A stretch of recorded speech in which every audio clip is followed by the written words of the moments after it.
আমরা সকলকে অনুরোধ করব, যেনারা রাত্রে আসবেন ওনারা যেন আমাদের অনুরোধে সাড়া দিয়ে রাত্র 12:40 দিকে আসেন।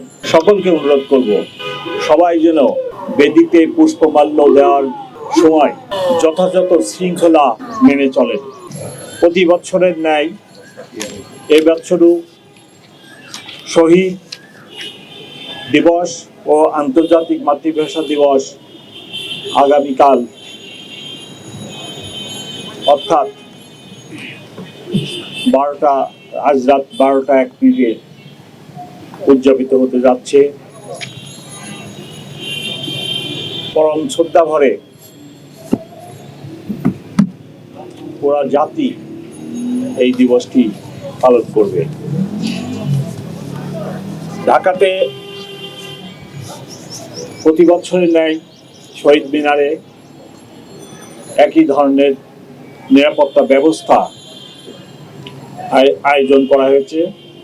কয়েক স্তরে আমরা নিরাপত্তা ব্যবস্থার আয়োজন করেছি। প্রতিবারের ন্যায় এবারও প্রথমে ভিভিআইপিগণ, পরে ভিআইপি এবং তারপরে জনসাধারণ পুষ্পমাল্য অর্পণ করবেন। আমরা আনুমানিক একটি সময় নির্ধারণ করেছি। রাত্র 12:40 জনসাধারণের জন্য পলাশী প্রান্ত থেকে অর্থাৎ পশ্চিম পাশ থেকে বেদিতে প্রবেশের জন্য উন্মুক্ত করে দেওয়া হবে। আমরা সকলকে অনুরোধ করব, যেনারা রাত্রে আসবেন ওনারা যেন আমাদের অনুরোধে সাড়া দিয়ে রাত্র 12:40 দিকে আসেন। এবং আমি সকলকে অনুরোধ করব, সবাই যেন বেদিতে পুষ্পমাল্য দেওয়ার সময় যথাযথ শৃঙ্খলা মেনে চলেন।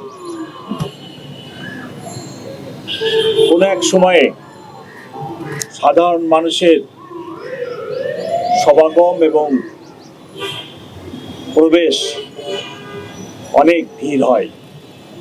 এই ভিড়ের মধ্যে যেন কোনো দুর্ঘটনা না হয় আমরা তার জন্য সচেতন থাকব। কিন্তু পাশাপাশি যিনারা আসবেন তাদের প্রতি বিনীত অনুরোধ, ওনারা যেন নিজেদের নিরাপত্তা, ওনাদের মোবাইল, মানি ব্যাগ এবং অন্যান্য ভ্যালুয়েবলস যা থাকবে সেগুলার দিকে সতর্ক দৃষ্টি রাখেন। নিরাপত্তা ব্যবস্থা 3-4 স্তরে নেওয়া হয়েছে এবং আজকে সন্ধ্যায় প্রথমে 5টায় এবং পরবর্তীতে রাত্র 8টায় নিরাপত্তা ঢাকা মেট্রোপলিটন পুলিশের অফিসার এবং ফোর্স নিয়োজিত থাকবে এবং আগামীকাল বেলা 2টা পর্যন্ত আমাদের ফোর্স এবং অফিসাররা পুরো এলাকার নিরাপত্তার দায়িত্বে থাকবেন। এখন পর্যন্ত আমরা নিরাপত্তা সংক্রান্ত কোনো আশঙ্কা দেখি না। এই ব্যবস্থার ভিতরে metal detector, archway checking, manually দেহ তল্লাশির ব্যবস্থা থাকবে। কোনরূপ